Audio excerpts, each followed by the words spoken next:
Go. Hey guys, sorry it's been like forever. I know, sorry. You know, sometimes I feel like, okay, we've covered everything. What can we cover? But then when I mess something up and I think to myself, well, you know, we never stop learning. So review is so important. I will be doing a haircut when we're finished here, just real quick, to kind of review the language that I'm teaching you guys. Pretty much when you're in school, they're not going to teach you 15 different spots on the head form. They're going to say here, they're going to say there. Are they wrong? No, they're not wrong. But if you can identify, if you can get more detailed in your hair cutting to know where you're at, and what's my phrase? Know where you're going. If you don't know where you're at, how do you know where you're going? How do you know where to take it? A client wants something. Now, this is the variable mannequins, and I've got a million of them. I mean, I'm in my she shed, so I'm very confined in here, as you've noticed when you've seen me work around. It's very confined. So it's not this wonderful blank stage where all you see is one thing. So I hope it doesn't mess up your attention level. But I'm here to teach you. I'm not here to show you. I want to teach you. But when you're doing a haircut, it's good to know where you're at. Because for me to say, take it up to here, part it over there, here and there mean absolutely nothing to you. But if you take your mannequin, once you have totally jacked it up, just go ahead and shave it. Shave it and mark it. Mark it where it's at, because that's what I want to cover with you today. But I've got the haircuts to show the proof, and then I'll be doing a haircut in the end as well. So be patient with me. If you guys have already gone through this, and fast forward it. If you haven't, my recommendation is pause, get pencil and paper, and start writing things down, and let's talk. And by the way, I'm a little disappointed about the Tammy mannequin thing, because that was a challenge. It was a challenge for me. I taught my students how to do it. But I do know it takes a whole lot of color. And many schools out there, I mean, color is an expense for them. I get it. But you've got to know where you're at as well in color to know where you're going. The hair color dictionary is coming out. Let's say I'm more than halfway through with it, with final description, evaluations, everything. And yeah, that's a lot of reading. I don't have any pictures in there. I want you to use your brain. I want you to read it, and then I want you to decipher it. So a lot of that is going to be, how much are you willing to put into it to truly understand hair color? But let's go into the hair cutting. This is what I've done with the mannequin, but I mean, can you take this? This is simple. What I would do with my students in the past, I would have them take a mannequin, not like this. They took a mannequin like this, because isn't this what comes and sits on the chair? How do you know where the vertex is at? Well, if you look at it fall, vertex is right there. Where's the corner? Right here. That's the parietal line. Where's the apex, highest point? Where's the upper ridge? Let's talk about this. Let's go back over here, because I've already stepped ahead, but the upper ridge is just, you know, where the comb leaves the head off of that line, and then you have your apex and your frontal fringe. So see, I know it. I want you to know it, so that when you get ready to do this, especially this area here, where are you? And what do you need to do to get where you want to be? So I have a few mannequins and stuff that I want to show you as to the whys you need to know where you're at. And there are reasons, there are purposes, and the more you use this, the more you study it, especially when you do a man's haircut, the more it's going to make sense to you. So this is kind of a review, but yet, yes, we are going to do a zero, and there's things that I want to talk to you about with the zero.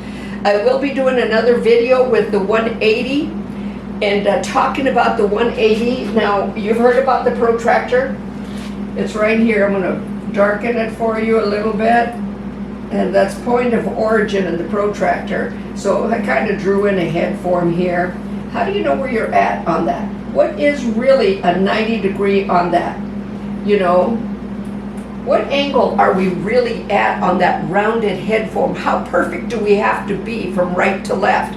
Because right-handers tend to, you know, that promotes This doesn't. So when you're on the left side, that's what you've got to watch. When you're left-handed, when you're on the right side, that's what you've got to watch what you're doing when you're elevating at a 90. There's your why. One is longer. There's other reasons, but that's one of your whys. Yeah, 0, 45, 90, 135, 180. Which ones are we accustomed to? 0, 45, 90, 180. Initially, the 135 is just the opposite side of 45. But those are the ones that we're accustomed to, many at the 90. The 180 is simple. We know we bring it straight up, but are we really at a 180 on the head form? Not if it's rounded. The only 180 is along the lower ridge at the parietal line. The rest of it is at a slight angle if you want to get precise. All right? But again, knowing where you're at, know where you're going makes a big difference. So pencil and paper if you don't have it yet. If not, then recite it with me. Go with me on it. All right? Before we go, it's still out there, y'all, and it's doing real well. I want to thank you that have purchased it. It's gone worldwide. Thank you for that. It's a good book. It's just about the salon situations.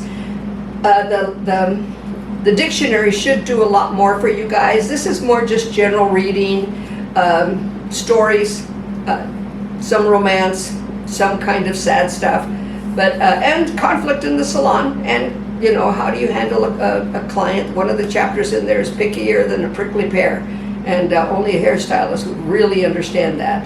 But anyways, order the book. It's good for you. It's going to help you out, and then it'll get us started on the hair color dictionary. The very last chapter is an introduction to that.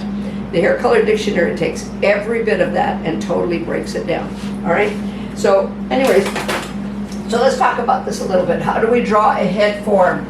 If you're doing it on your paper, a question mark. All right. At the frontal fringe, number 1, and then a number 2. That creates your head form. So when you're diagramming a cut, if you're watching somebody do one, that's what you do. But see, the thing is, even if you're watching, let's say you've got somebody that you work with, and you're thinking to yourself, man, how did they get that haircut? How did they do it? If you diagram it, they don't need to know you're doing that. You know, you're just taking little notes because, and they love it when, you know, I took a picture of your haircut, you did a great job.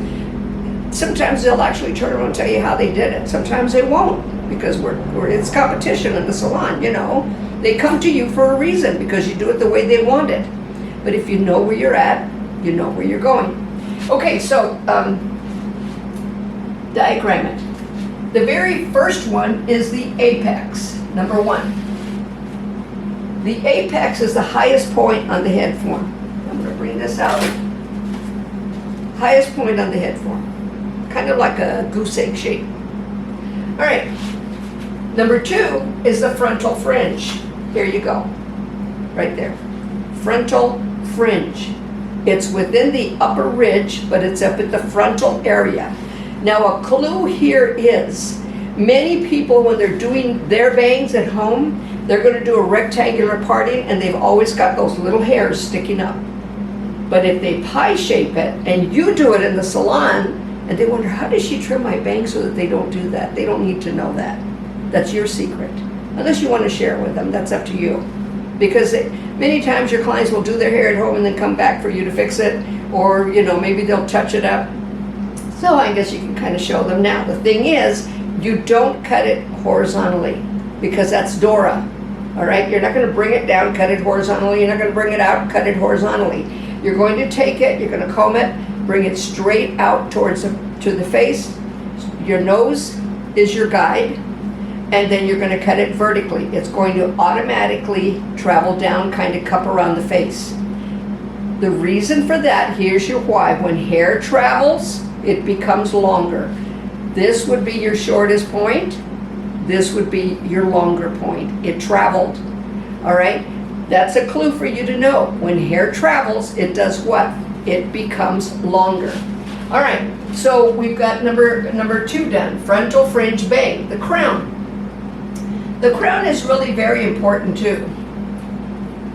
Crown. The crown is where it's in the midst of that, the crown rests up into the upper ridge, rest into the upper area and the lower ridge, and then it goes into the occipital. So it really covers a lot of space. It's normally called the bishop's crown. But if you touch the crown on a mannequin, it's round. Put your hand on your crown and you're going to see that it's flat. It's very flat. I mean, you can just put it there and it'll fit perfectly around the palm of your hand. So you want to take the time and do that. So feel that, your crown area. What's within the crown that's very interesting is the vertex. V-E-R-T-E-X. The vertex is extreme for knowing certain things. Here's the vertex.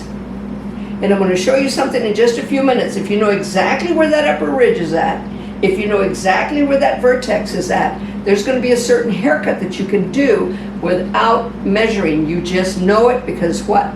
You know where you're at, you know where you're going. So I'm going to show you in just a few minutes. Okay, after that, number 5 is the parietal line. Okay, the parietal line is right here. And again, I showed it to you. It's that corner. Take this. I'm going to try and hold it in front of me here.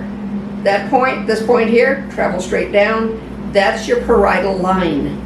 The parietal line has an upper ridge and a lower ridge. That's called the crest. Most people call that the crest. That's what's in the books, it's the crest.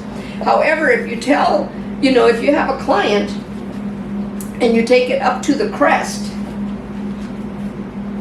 let me show you something here.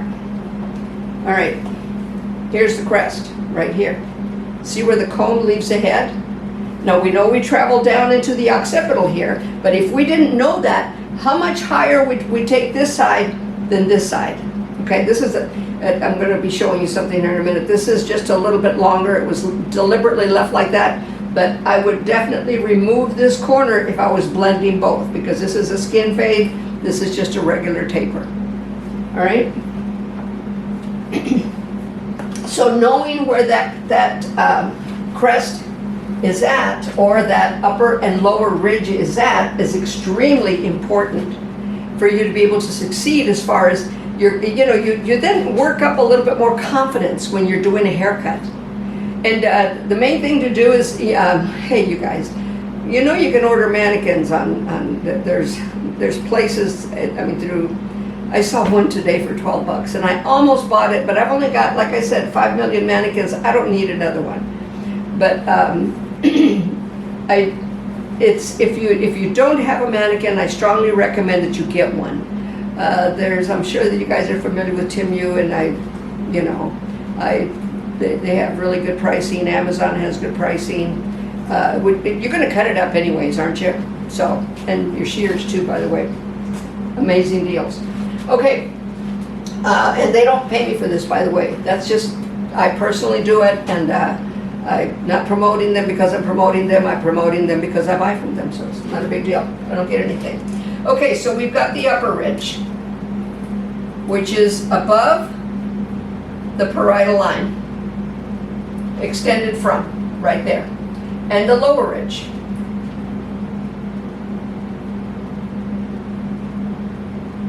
All right, now the temporal area is very interesting because it is flat.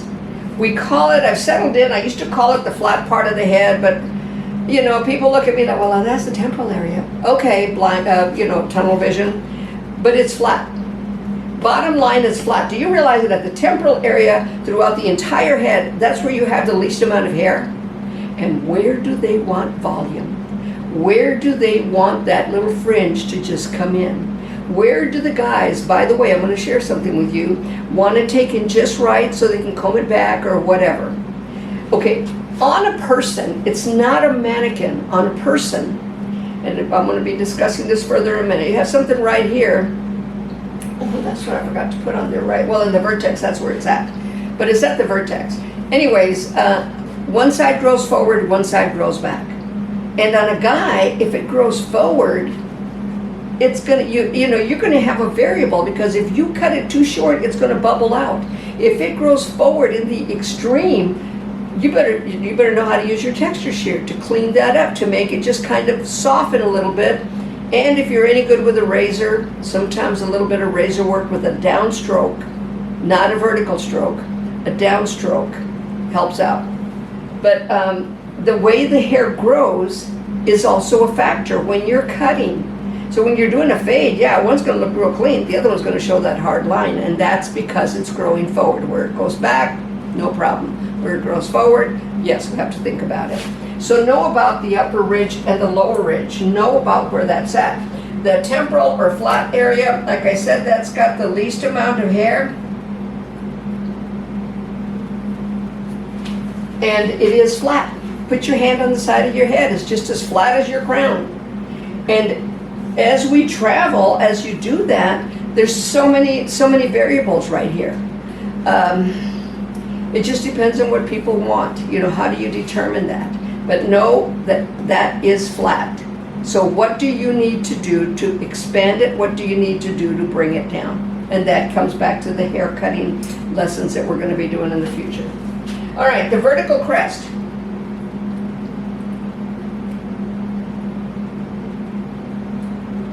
This is never discussed, but it's a big problem in hair cutting. The vertical crest is right here.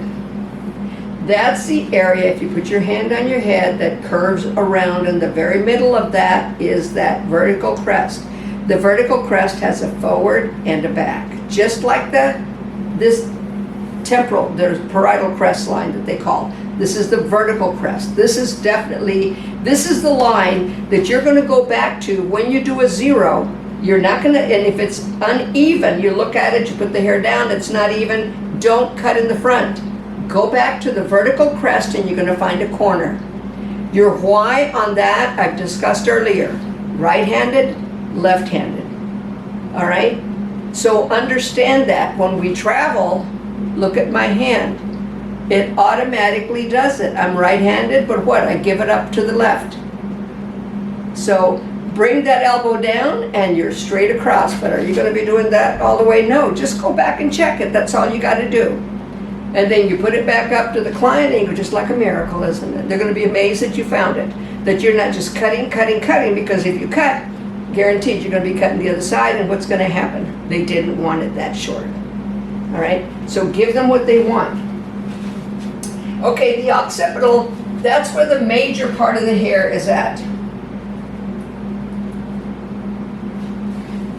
The occipital area is the largest area. It includes part of the crown, the vertical crest, the nape, behind the ear. It includes everything right in that area. We separate it, but basically this whole area here is the occipital. And it's the back of the head. That's where you're going to have most of the hair. The biggest concern here is going to be, let me see, okay, on the vertex, let me go back to the vertex for a minute. The vertex is where your cowlicks are at. If you know exactly where the vertex is at, I told you, you're going to learn how to do a haircut. I'm beginning to see it more and more. But the vertex is where the cowlicks are at. That's what determines what goes forward, what goes back, what goes up, what's around, all of that stuff. So this is where your jacked up stuff is going to be. And when you can take care of that for a client, especially when it splits down the center, and if you can take care of that with your texture shear, and I want to do a class on that to show you, it's amazing. And you can cover it up and right away they think, oh man, I found a hairstylist. Isn't that what we need as clients? All right. So, sorry I didn't mention that about the vertex. The interior is all over. That's everything. I know that some, I forget which program it is, calls this the exterior, and anything underneath the parietal line is the interior. Your hairline is your perimeter line. That's your fence. Everything inside of that is inside of that interior. So I'm not saying they're wrong, that's just their method of teaching.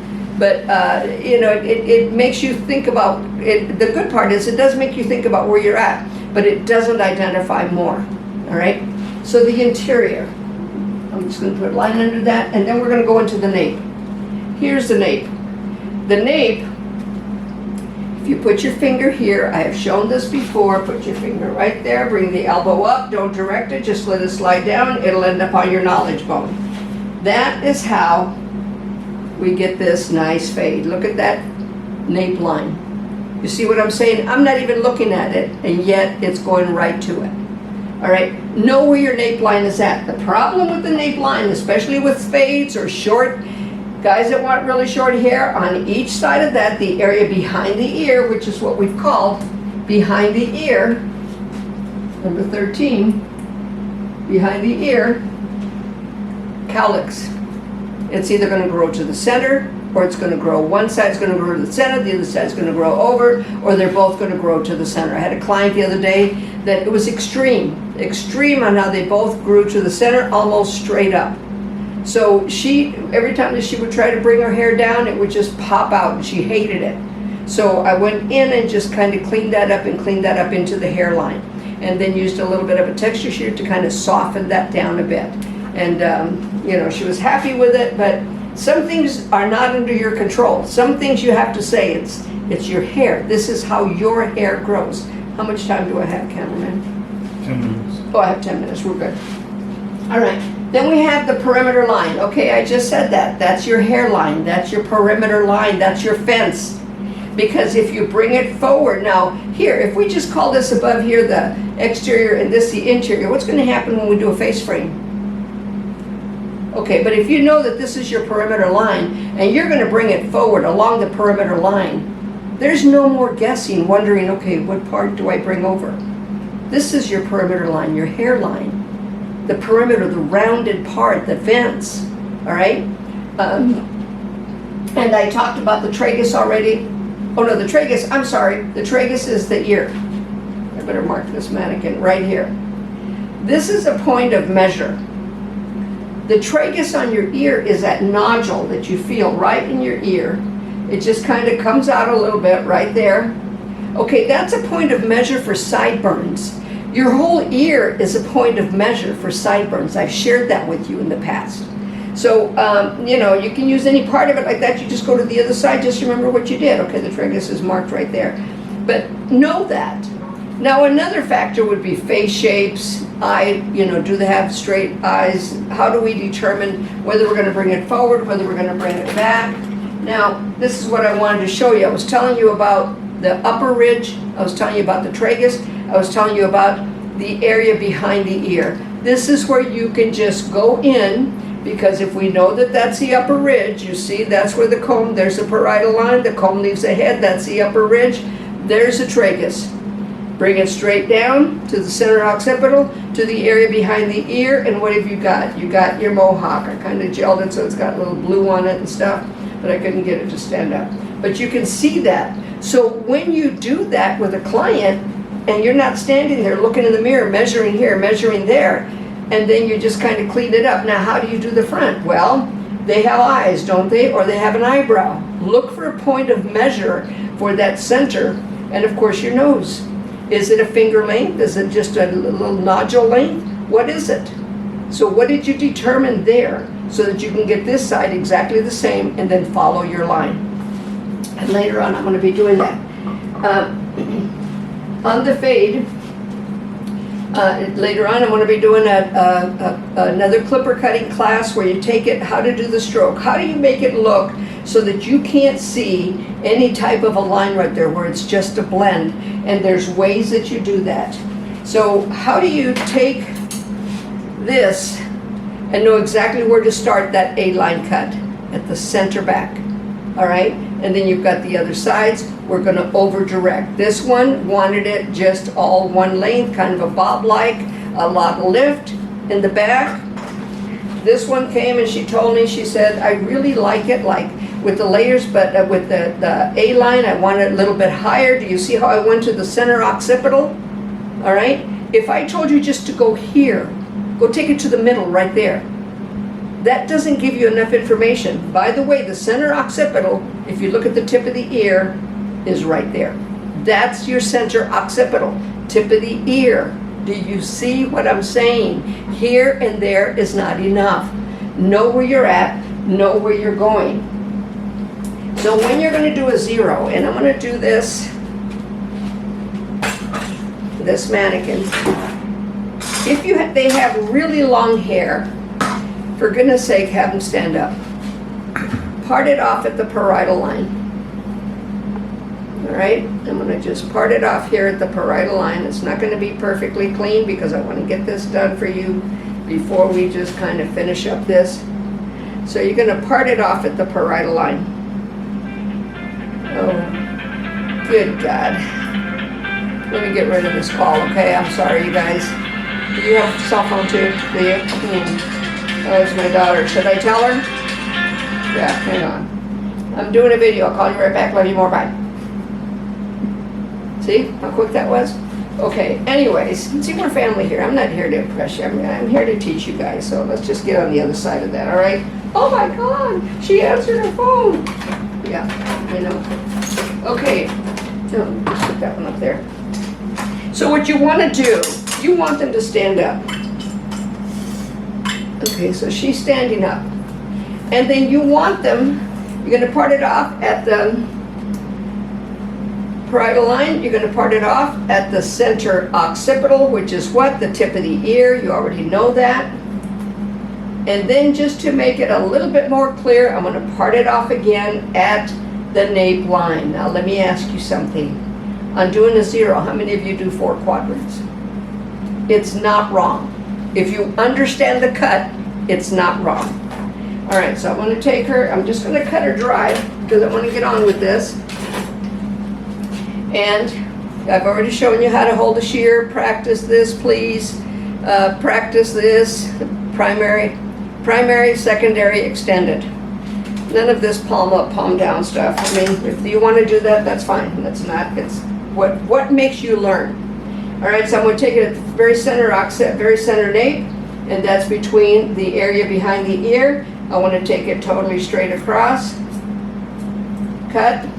Now, I'm going to travel around. I'm not going to bring this over. All right, this is a 0 bob. If I wanted a lay line, because what happens when hair travels? Gets longer. So I'm going to travel around. One thing I do as well when I'm doing this cut is I have them lean their head forward. The reason for that is because of that inversion. Have you ever noticed somebody with a 0 that they put their head down and they got that little long spot? There's your why. All right, so I'm going to go ahead and travel around. I have my guide straight across. Travel around, and I don't want to go up into the temporal area, just staying in the back. And right here, I'm at that area behind the ear. I know that, and I'm trying to do this, so it may be a little bit off. Yeah, that's going to be a little longer. I'll fix it in a minute. All right, so now I have a guide, right? Once I take it to the center occipital, once I'm there, and I'm going to go ahead and fix that. You can see it. That's better. Then I bring her head straight up. And you're going to see a little bit. Come on, head. Come up. There. All right, now I'm going to bring her head straight up. You can see that. What that does also for people with very fine hair, it creates a volume. I've got 2 minutes left, so I'm going to just blend here. Here. Just following the exact same lines, traveling around it. And we may have to cut so I can finish this. There'll just be a second or two on it. Now, again, do you see me on the side of the head? And do a stop start. We can do a stop start in a minute. Okay, so Less than that. when do you want to do the stop start? Now. Now, okay.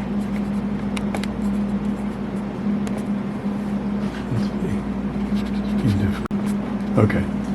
Okay, so you see that I have traveled around it. I'm not pulling. This is a 0. This is straight down. Straight down from where it grows. That's what a 0 means. No elevation, in other words. All right, turn her around. I'm walking around to the other side of her and following again my guide.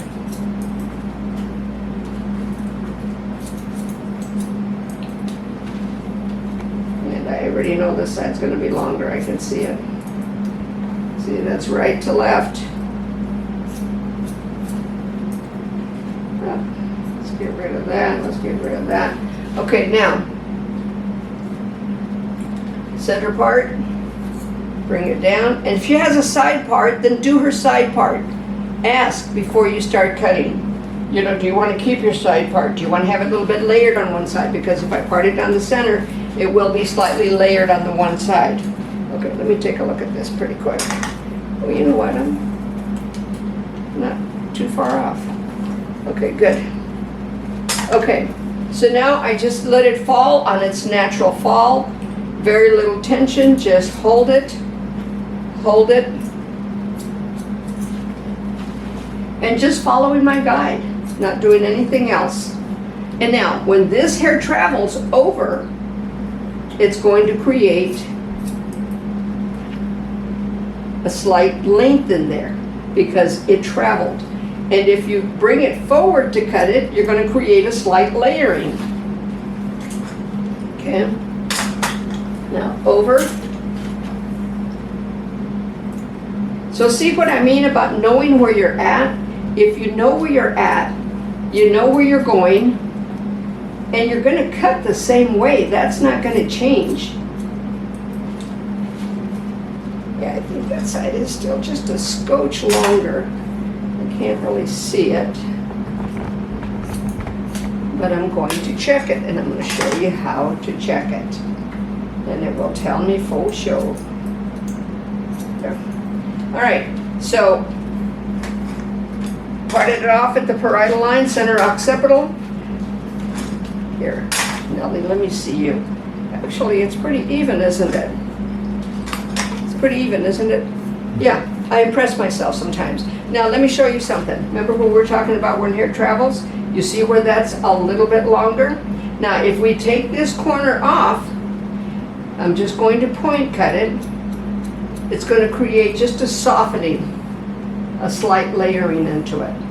But do you see how that, because I knew where I was at, travel around it, travel to that area behind the ear, travel to the temporal area, bring it straight down. Before you cut, look up and down, straight, straight, cut, straight, straight, cut. If it's coming to the center, if you're holding it in this form, and it's coming to the center, do you see that? It's at an angle. It's not straight. So straight down. You should not take it more than, about 2 knuckles. 2 knuckles is enough. Or index finger length, depending on how long you're in. Some people have longer fingers, I got shorter fingers. So just mind what you're doing. But no more than 3 inches. 2.5 inches at a time. The head is round. In order to create a round circle, you have to have a bunch of diagonal lines. In other words, lines that are at a 45. Do you see that angle? All right. So I hope you got something from this. We are going to do more. This is a review on, this is what I want you to see too. Look at how nice that is underneath. I'm going to bring her forward again for you to see that. You see that tiny little bit? You would bring it forward. I don't know if you can see it or not, but there's just a tiny bit right there. You would bring her head forward again and just go in and clean that up, because when she brings it forward, notice it the next time you do that cut. If you didn't bring her head forward, have her lean her head forward in the end, comb it down, and see that you don't see that, because other people are going to see it when she's got dry hair or whatever. Every time she puts her head down, that little tail's going to come out. So let's just, especially with fine hair, I can't stress that enough. They love it because they wonder, how does she give me so much volume? It tends to push the hair out as well. All right, shorter moves longer. That's another phrase. All right, good luck with this, you guys. We are going to come back. I'm going to come back and I'm going to do another zero. I'm going to do a uniform layer in the way that I teach it. I know that they teach it in 4 quadrants. I want you to get it this way. And then if you want to do it in 4 quadrants, you can. All right, take care, be blessed. We'll see you again.